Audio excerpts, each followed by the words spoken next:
Real people, real talk. Welcome to my new show, Talk About It. I'm Sergio Sanchez, attorney, lifelong fighter for South Texas families, former coach, former prosecutor, and more importantly, father. It's going to be news, some laughs, talking law, talking politics, and everything in our daily life here in the 956.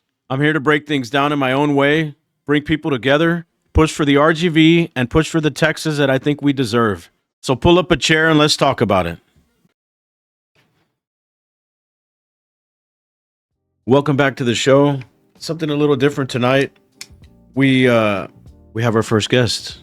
For the past several podcasts, it's just been me talking about what is in my heart regarding the show. Tonight, I am honored to have Miss Vangela Churchill, a candidate on the Republican side of the primary House District 40. Miss Churchill, welcome to the show. Welcome. Hi, thank you for having me. Thank you It's a for being pleasure. here. So you're our first guest, and welcome to our show, and welcome to our house. Thank you. Yep. And tonight, I want to keep it light. I want to talk about why I joined the race. Well, that's why you joined the race, and we're giving up a lot of our time and from family, and we have the support of our partners, and that's huge. So I want to just jump into my reasoning for it. I'll be brief on it.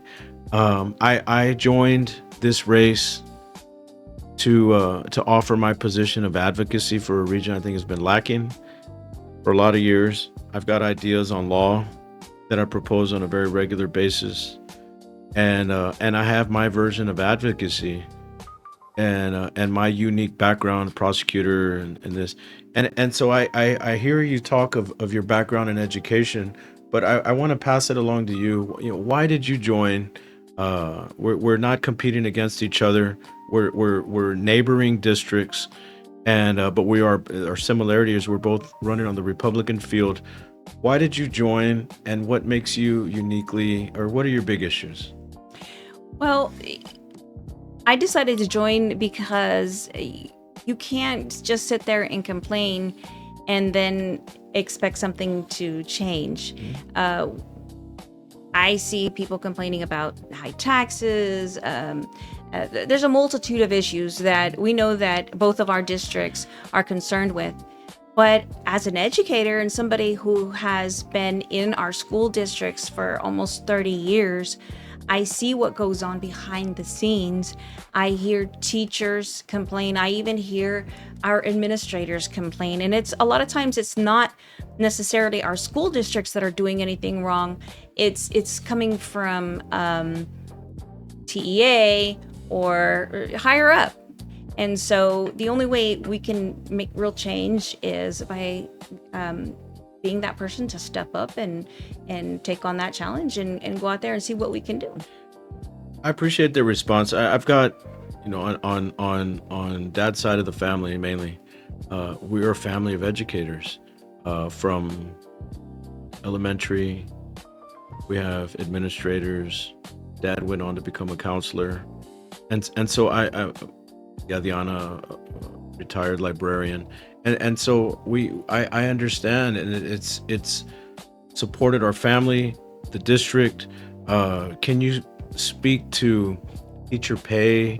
Can you speak to how, in my opinion, they all deserve raises? But can you speak to that matter? Because I've seen it on, I grew up with this, and I see we struggled, and we came from migrant farmers, and they all thankfully were able to get through college and stuff. So I know the world of education from that side. I'm giving you my unique perspective, and I believe they all deserve raises. Can you please speak to that? Yeah, most definitely. Teachers do not get paid what they deserve. And administrators, they don't either. We take work home all the time. We're working on the holidays, and people say, they get summers off. We really don't. As somebody that comes from a family with educators, you know that we are working all the time, and there's so much stress that is put on teachers. When I first started out as an educator, I remember I started off in La Jolla ISD. We used to get money every year or supplies, a large amount of supplies Hmm.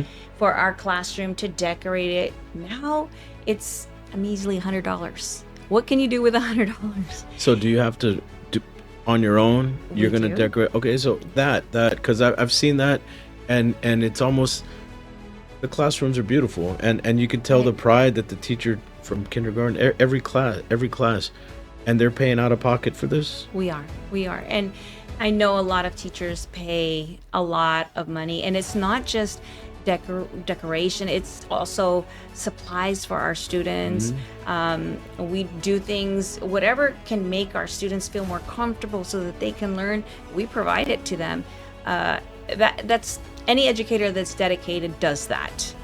And it's sad.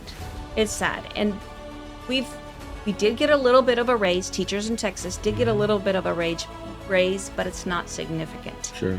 You know, we're professionals. Why aren't we paid like professionals? I agree, and you describe kind of a cost of living increase, and these fractional a percentage type of increase, and it's inconsequential, nowhere near where it should be, in my opinion. Um, so, but to the point of decoration, can you make a connection between that and the pride that a student has in having a classroom that he or she is excited about, or can you lights up his or her face? Can you speak to that? Because Oh, that's huge. yeah, it makes a big difference. Look, when I first started my first year in Edinburgh, my husband was deployed, and so I started at AEP, which is the Alternative Center for Education. And they took me to my room. It's a portable building. And they said, "This is your classroom." So I walked in and I looked at the desks were defaced, the bulletin boards were written on with black Sharpie. It was atrocious. Mm. And I was like, "How am I going to teach?" No, this, and everybody's like, "Oh, but you have the students that misbehave." No, they're still students. Sure. And I'm going to spend the majority of my day in here. So I went to Hobby Lobby and I invested over more than $1,000. And when the students walked in for the first time, they walked in, they looked in, and then they looked out, and they're like, "In the right room?" That's, Because I decorated it all Hollywood theater type thing, and it's you guys are in charge Mhm. of your movie. Your life is your movie. You're the directors, and that was my theme. And I told them, they were like, but Miss, why did you waste all this money on us? That was it's their huge. yeah. And I said, these are not a waste. Yeah. And they just lack somebody to believe in them. And I saw the difference, and I was able to do things with those students that hadn't been done before. I had people from central office coming in and walking through just to see what it was that I was doing with those students. It wasn't anything special other than paying attention and really believing in those students. But that's to be celebrated. I mean, you're injecting self-worth, and you're injecting something in of okay, maybe I'm worthy of this, or of importance, and next thing you know, they're picking themselves up, or grades are improving, or just the positivity of it. Yeah, Maybe they have never experienced anything like that. for Good, sure. good for you. For sure. But it shouldn't fall on. It shouldn't, and the $1,000. That's after tax dollars, and that's a lot of money for that. It should never rise to that level. But we're educators for a reason. We're educators because we love what we do. We Mhm. love our students. We love making a difference in people's lives Mhm. because that's what it's all about. Because honestly, if it was just about the pay, we wouldn't be teachers. I mean, so regarding that, I mean, the one small thing, well, two, I guess. I was a young prosecutor, just got out of law school. I was 25, and I had volunteered at the DA's office here through summer breaks, Christmas breaks. I was an intern here, and so my job was waiting for me. All I had to do was pass the bar. I did. My first job here, after all of my years of education, undergrad, straight through to law school, passed the bar, $29,000 a year. But I was making, and I took pride, but I thought no different than teachers. I just thought it wasn't enough. It wasn't enough. So I'm sympathetic to it, but I still made the best of my years there, and I still believe that I made a difference. I got past the pay. I was thankful to earn some raises and stuff, and I know you all do too, but it wasn't about the pay. It really wasn't. And my years at the DA's office brought way more value to me than just the pay. And so yes, you with students, me with victims. But I did have a time as a tutor at it was called the Teenage Parenting Program. It was in FAR, and it was a school for pregnant mothers in school. Have you heard of these sort of Yes, programs? Can you speak yes. to that? Because I taught math. I tutored math. Mhm. I was good at math. And but can you speak to that? Because that's my background in the education system. Well, I've had several students, and I currently have one student who is a parent as a freshman. And I've had several students throughout my lifetime, and they definitely need that support from the outside, because a lot of times they don't get that support at home. It was a And unique campus just designed for them for either during pregnancy, every stage of it, and obviously after, as well as for the father. So it was a really unique campus. I would just that's awesome. yeah, and I really enjoyed my time there in FAR, and it was a wonderful experience.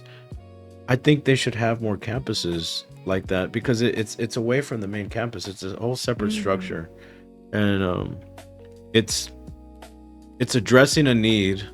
Forget obviously the the early pregnancy and underage pregnancy and all this. It's addressing a need in the community, and I knew some of these young ladies went on to college, and so I think it's a great thing. Well, I would hope for expansion of something like that.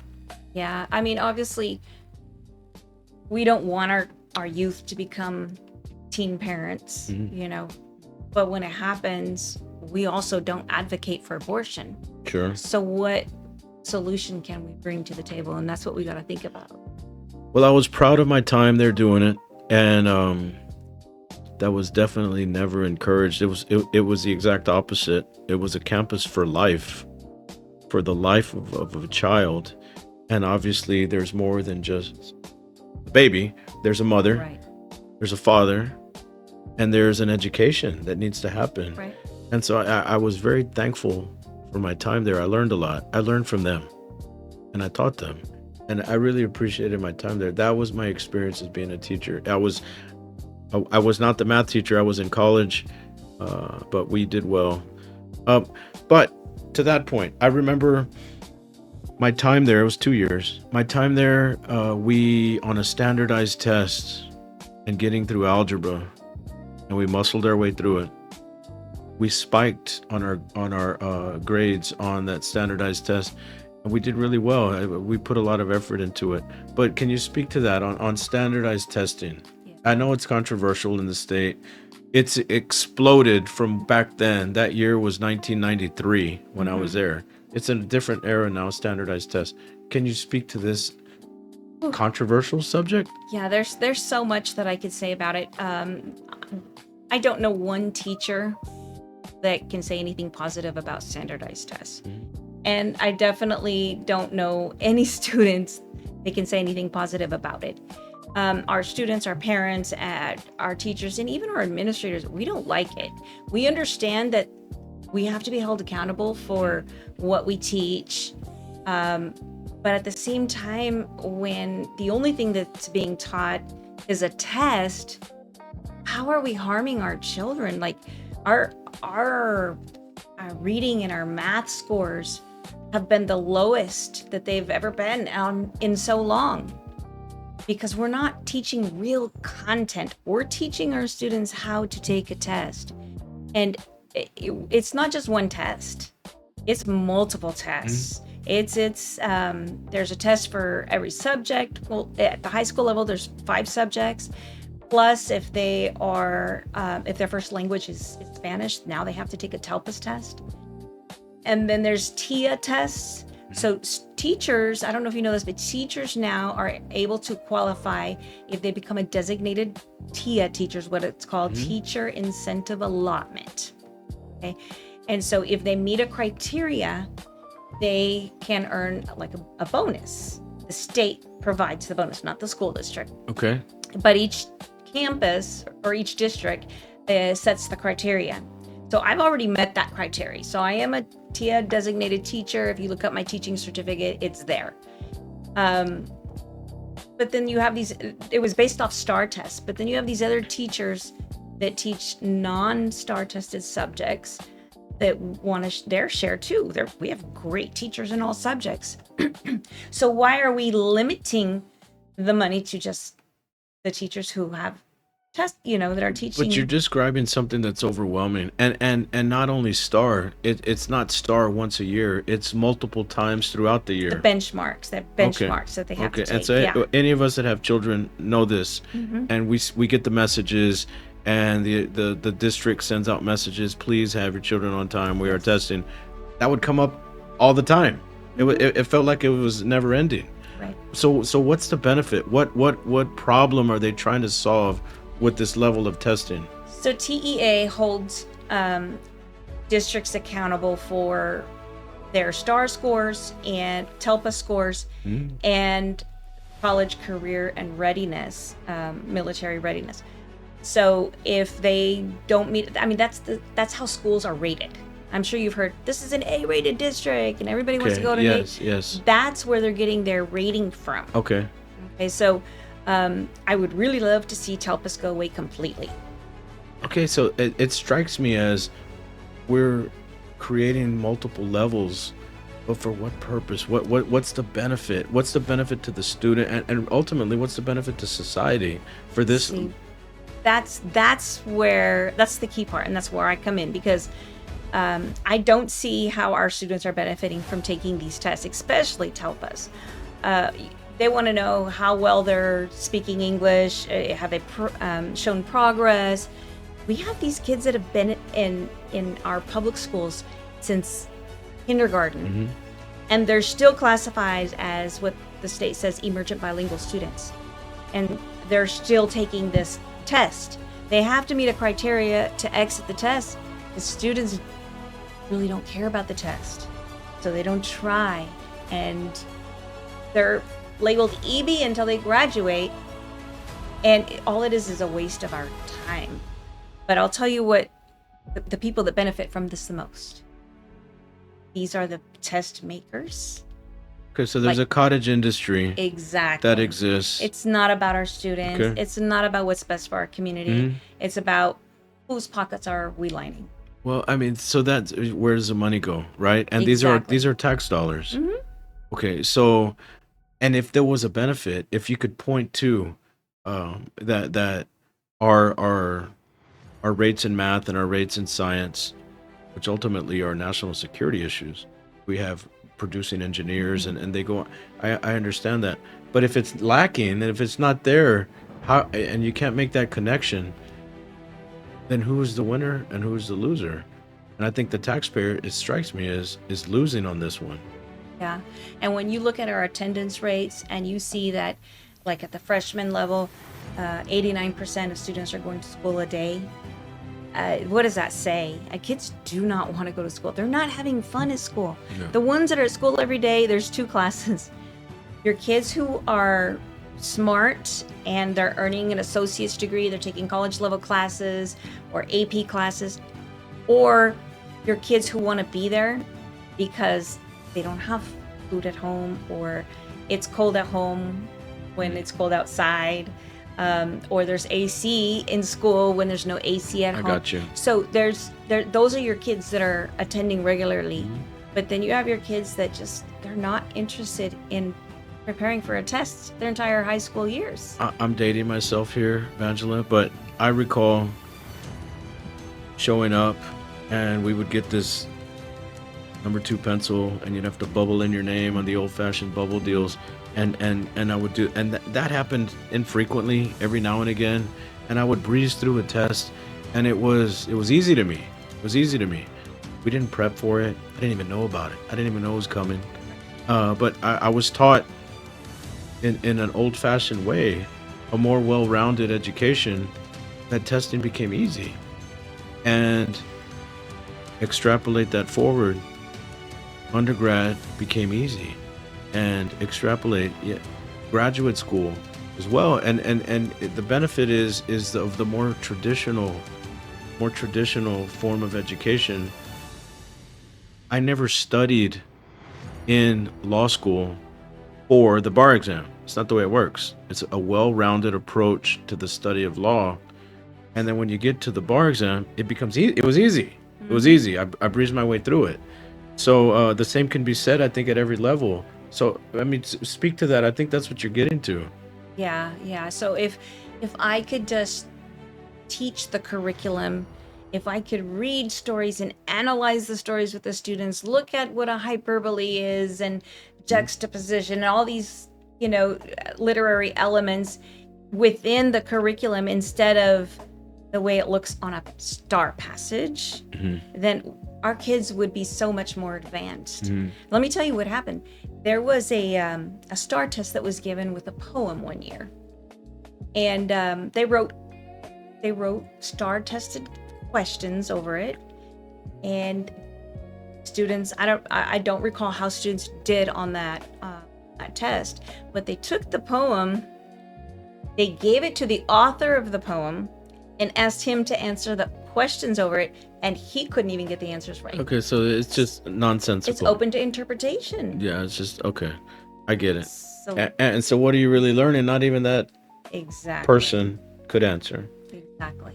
Well, so, I mean, that gets to the point, who the winners and losers here. And I know in your district, we're neighbor cities. No different than mine here in District 41. In the race that I'm in, the overarching goal for everyone is to lower taxes and lower costs, and this is one way. It's just some low-hanging fruit. Why are we doing so many tests? And let's just pass along, by way of reduction of school taxes that are in everyone's bill. This is just one of the ways, in my opinion. What's your opinion on that? Testing is a money generating machine. That's all it is, really. Yeah. I mean, I agree that we need to hold schools accountable at some level. Sure. But why are we testing over and over and over and over and over again? I was the campus testing coordinator for Pearsall ISD, and then again for EdCouch one year. And testing is overwhelming. It's overwhelming. Students don't want to go to school. Their stomach hurt. They get sick.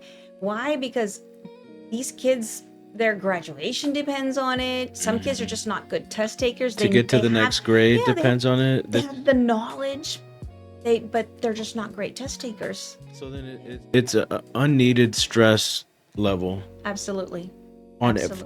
Across the board to the teachers themselves. This is unneeded. And then we have these kids that are going into STC, and ask any of those STC professors, are they really prepared for college? Yeah. And UTRGV? How many kids are taking remedial classes that are going to college? The numbers are high. Why? Because we're teaching to a test. We're not teaching them real life skills. Yeah, so again, let's get to a well-rounded. I heard you say the Magic City at Churchill, or the sister cities. I have family in Elsa. I spent a lot of years in Elsa. Speak to the community of Elsa. They're wonderful people. I'll mention some names. Tia Chavela, my Tio Zika has passed away. I've got some wonderful cousins in town. They run business there. They're successful. So speak to the region, because I only have wonderful things to say about Elsa. Yeah. Well, I was there only a year, and I met a lot of really good people in the district, the school district, and in the community as well. And my daughter was only 18 months old when I started, I started as the assistant principal there. And I decided to, even after I resigned from that position, I decided to leave my daughter in Elsa. And to this day, I live in Edinburgh, I work in Edinburgh, but to this day, I still drive out to Elsa every day to leave her at a learning center there, because I love the people of Elsa. Sure. They're great people. They've been forgotten by their current representative. That he's not delivering the things that they need. They have needs, but they're not listened to. and I'm ready to step up and help that community out. I know what a special place EdCouch Elsa is, and Elsa in particular is, I know, is in my district, but whatever benefits Elsa obviously is going to benefit EdCouch. So, and it is to me. It's a special place in my heart as a kid, coming out of divorce of my parents, and part of my years in Katy, part of my years coming back home to the valley, and to be with the cousins that I loved, and they were like big brothers to me. Yeah, there's a special place in my heart in Elsa, and an uncle that took care of me, my mom's brother. But we had a discussion on something on the environmental level of Elsa and water, and the concern that you have of something as basic as clean water. What is that situation of what you know there in Elsa? So what I learned was that their water supply it's a runoff from farmers.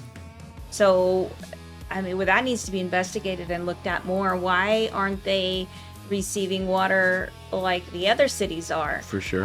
They're having to, during dry seasons, more so than other cities, they have to have more restrictions.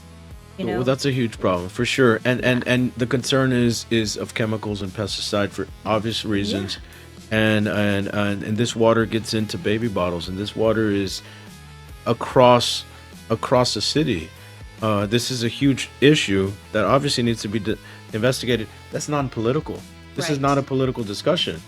This is just a human issue or life and death situation. Exactly.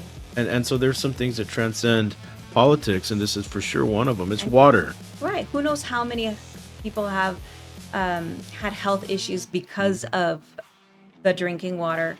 I know personally of some people in Elsa that have had brain cancer, breast cancer, and all kinds of different cancers. And we need to get down to the root of the problem and see what we can do. Yeah. And there have been studies in Brownsville that levels of certain illness have spiked, and cancer exists everywhere, but not at this level, not at these levels. And what can you point to other than the natural resources that you have and the basics of water and of air and of land and of contamination? And again, these are non-political issues. So is it your position that you'll do everything you can for the good people of Elsa? Absolutely. And if our that our current representative is not addressing these issues and not paying attention to the people that deserve to be paid attention to, his constituents, then it's time for a change. Absolutely. So you have these discussions, and you obviously you're referring to Terry Canales, the existing state representative there. Let's get to it. I mean, he's lacking in certain areas. You've spoken to Elsa, you've spoken to city leaders, you've spoken to constituents of the area. What else is there? Because that's not the only city. Right.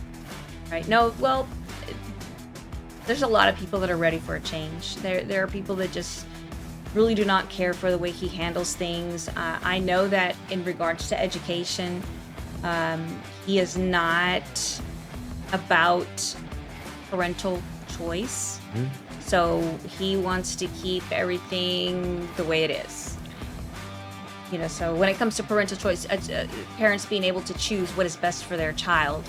Should their child go to this district or this school or to that school and take vouchers with them? He does not support that, from my understanding. So I think one thing that I have distinguished myself as I've jumped into politics is to speak to the elephant in the room, the obvious things. So I'll speak to this of Mr. Canales. I know Terry, but I'll share with him and with anyone. He clearly has his eye on a future run, not of a state representative, but of a state senator, a much broader district. And so the concern is, as he's in this race with you, the concern is how can he be an advocate for the region while at the same time positioning himself for a much larger role. You can't do both. Well, and if he's not able to fulfill his duties as a representative right now for District 40, how is he going to fulfill his duties as a senator? Sure. If he's forgotten certain communities, who's to say he won't do the same when he's senator? And so then, the skeptic in me and kind of let's get to talk realist. Maybe there's just not enough votes in the Elsa area to be of consequence for him. Is the obvious thing. And so you're going to go to the larger metro areas and concentrate on that. And maybe that's what you're hearing, that he's just not, he's making a political play. Right. Well, that's unfortunate because it's a wonderful community. Absolutely. And they deserve the best. They really do. So, Vangela, welcome back. Thank you again. So I want to shift gears just a little bit, and I want to offer myself in this modern world. I see these wires, and I see cameras, and I see microphones, and I see connections and Wi-Fi, and the world of social media, right? The modern way. And when I used to advertise at my law office, it was a phone book. Started with a Yellow Pages, and so I'm really dating myself, and that was a thing. And so every year, the attorneys in my industry, we would just flip through the pages and see what the guy or the lady on our competitors, what did they get in these ads. And it was just kind of the way of doing things. Obviously now it's social media, and there's the ups and downs of it, and in this political arena, the discussion and the negative comments, and do you respond? And so how have you handled media, social media, the negativity, getting your message out? Talk about it, please. Well, on Facebook, obviously, I've had some people, liberals, come to my page and say some horrible things about me. And my first impulse was, you know what, let me just block them. Let me just hide the comments and block them, which I have. But at the same time, it's like, you know what, let people see the left hating on me, because that means I'm doing something right. Okay. So but I get that. I do get that, because I want to delete stuff, or I want to respond to everything, and just sometimes you just need to let it be, right, and let them speak for themselves. And what I found is, if something's really, really bothering me and I have a real urge to respond to it, sometimes responding, like I'll open up my phone and I'll type what I want to respond in the notes, and I'll sleep on it. Okay. And if the next day that was not a good idea. I'm so glad I didn't post it. So then that's wisdom. Yes. That's Yes. wisdom. Okay, Yes. that's wisdom. I wish we all had that. Okay, that's a smart thing to do. Yeah. Hey, so to the show director, type it to your notes. We'll save it. Okay, got it. Yeah, no. And I was never a huge fan of like TikTok. X, they say X is where anybody political needs to be on X. But I post so many things on X, and I am just not getting the traction on X as I do on Facebook and on TikTok. So TikTok has been great for me, actually, just recently. And I'm not gonna lie, all it took was one post to talk about, believe it or not, Elsa. No kidding. Yeah, it was just one morning. I took my daughter to her learning center, and I stopped at La Reinera Panaderia, and so I made a post about it, how I stopped there and how I love their pan dulce, los bolillos, and people just started posting, hey, you need to go here to the La Mexicana, and you need to go here, and you need to go there, and Edinburgh, and I got some private messages, and I am going to follow up. I am going to go to those places, and I am going to make a video of those places. That is good. But it's great because the community, they're seeking to be recognized. Sure. They want to be known, like they want to know that they're being heard. And they're currently not being heard, unfortunately. And if you're not part of the elite, your voice doesn't matter, and it should not be that way. When you're a representative, you are representing every single person in that district, whether they're a Democrat, a Republican, an independent, whether they're black, white, blue, purple, it doesn't matter. You represent everybody. Sure. And so that's why I think it's important, to get out there and speak on that issue. And I'm definitely going to use TikTok a lot more than I have been. Keep doing what's working for you, Vangela. Absolutely.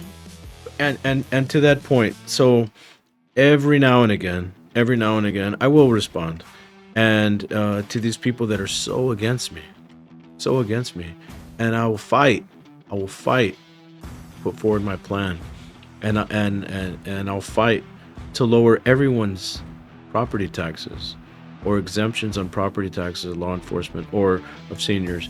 And even to this negativity that is right in front of my face, even for that guy, I've even said, you're the first dollar, in my opinion, it should go to you on a reduction of tax. And so I try to take the high road in that way, in kind of also kind of a forceful way, and it kind of puts them down, because even they can recognize the benefit of what you're saying. And it's wonderful. I think you speak to the identity too of the cities, and something to be proud of. Every city wants that pride. I want to just talk about, we're different districts, 40 and 41. We're obviously combined. So I mean, the region, the whole area, all of South Texas, the 956, really, we're all combined. And you really shouldn't break it into fragments. Obviously, if blessed, we would have our own constituents, but we would be sister areas. And again, I speak to, as highly as I speak to Elsa, I can think of Mission the same way. I brought up FAR. I put 27 years of my life here in McAllen. But that of kind of the symbiotic relationship of our area. What can you say to that? Yeah, absolutely. Regardless of who wins the election, I really hope that those representatives are able to work together, because I think a lot more can be accomplished in favor of the Valley, the RGV, because that's the whole purpose of running in the first place. We want better for our communities. Sure. And so the best way to do that is to work with somebody, regardless of their politics. We need to come together and somehow unite. We all want what's best for our families. Sure. So why not make it happen? I agree. And we all have kids. We all do the best we can. Vangela, just in conclusion, it's really striking, your background in education. And if you could think of one or two examples of students that you touched at an early age, and then now they're graduating or they've moved on in life, and they reach out to you still, can you share with the audience a story like that of inspiration? There's two that I can think of. There's my very first year teaching, I taught high school freshmen, and that was at Jimmy Carter High School in La Jolla, which no longer exists. And I had this student, and she was defiant. I didn't realize the students that I had. I just knew that they couldn't keep a teacher in that classroom. I started in January, and I treated every single student like they were special, like they were important. And this one particular girl, she would come in and she would just sit down and lay back, and she wouldn't do her work. And I'd say, can you just please put your name on top of the paper? And she would. She put her name there. I'll say her first name, but I won't, obviously not her last name. Her name was Heidi. And so she would put her name on there. And then I just collected her papers and put them in a folder. And then one day she got real upset over something. I don't remember what it was. And she punched the lockers and dented the lockers and busted open her hand. Well, she told her mom that it was me, that it was my fault, and it blew up. Anyhow, years later, I ran into her in HEB. She was stocking the shelves, and she recognized me. I didn't recognize her. She recognized me, and she's like, my last name used to be Bettis back in the day, and she's like, Miss Bettis. She's like, it's me. And I'm like, oh, hi. And she goes, I just want to apologize for everything that I've done. It's because of you that I'm going to college right now. Wow. You were the one that inspired me to go. And I'm so sorry for the way I treated you. And so it makes you think, because I would have never have guessed that something I said would have inspired her to make a life-changing decision. And then, That's nice. yeah, That's wonderful to hear. and that's at the high school level. And then at the elementary level, I started off as a paraprofessional, and there was this one little boy who just was selectively mute in the schools. This was in Sullivan City. I used to live in Sullivan City. And for some reason, he and my daughter were close in age at the time. And so he would come over and play with my daughter. They would talk, as soon as I showed up, he was real quiet. And that went on for a couple of years. And not too long ago, I made a post on one of my Facebook pages, and he's one of my Facebook friends. And he reposted the video from the CEC meeting that we had just not too long ago. Sure. And said, "Please vote for my teacher." Wow, that's nice. And he's coming back, and now he wants to help me. And so it's amazing that, you really, being a teacher sometimes feels so like it's a thankless job, because you put so much hard sweat and tears into it. And I tell teachers everywhere, you're not going to get the thanks today, and you may not get the thanks tomorrow. It's years to come when you get those things. And so I push everybody to, keep doing what they're doing if that's what they love. Vangela, so we've gone full circle on this discussion of education. I learn a lot by asking questions, but what I've gathered tonight is it deals with the budgets for districts. It deals with finance. It deals with taxes. It deals with efficiency of tax dollars by way of these testing that is out of control, and it deals with real people. And I can sense your emotion, and I can sense that of teachers, and obviously the end result is the student, and we're gonna launch that person into society. So it comes full circle. We are people, and these students are people. And I think we need to do a better job of efficiency. But, tell me. I hope I'm summarizing it the right way. No, you are. We need to look at if everything that we're doing in our schools, we need to look at it. Is this going to have a positive effect on our students and their future? If not, why are we wasting the money on it? It's all about efficiency, transparency. We need to start doging our schools. Sure. It's a term. Yeah, exactly. And there's nothing wrong with it. It's the new verb, and that's what I think the community wants. Obviously, it's not just the reduction of costs. There is a child all those years later that's now an adult, and what was the result? I hope it was worth it. Right. Really, that's what it comes down to. Because it is sad when, as a teacher, you hope for the best for all your students, and there are many good things that happen to these kids that we have in our classrooms. But then it's very sad when you see one kid that is on busted news or, that has done something. It breaks your heart. And as teachers, sometimes you think, what else could I have done for that kid? If maybe I would have had the time to really teach, because sometimes you can reach kids through a story as an English teacher, the things that you read and say, you can reach kids. But when you have to teach a STAAR test, those passages are not meant to move children. Well, Vangela, if I could just add my kind of my personal touch, I think you're destined to be on an education committee. You should be a person of consequence in Austin, in my opinion, and your spirit and your emotion and your experience, I think would benefit not just your district but the whole state. And I'm thankful for your service, and I'm thankful that you joined me tonight. Well, and thank you so much, Sergio, for having me on here. Sure. I think it's important that candidates come together and talk, and it doesn't matter who you're running against or whether it's a different district, but being able to come together and understand the real needs of the districts, because we are, like you said, we're sister districts. How can we come together and address those needs? That's truly important. I've learned a lot from you tonight, and again, thank you for joining us on here on Talk About It. Thank you for having me. Sure.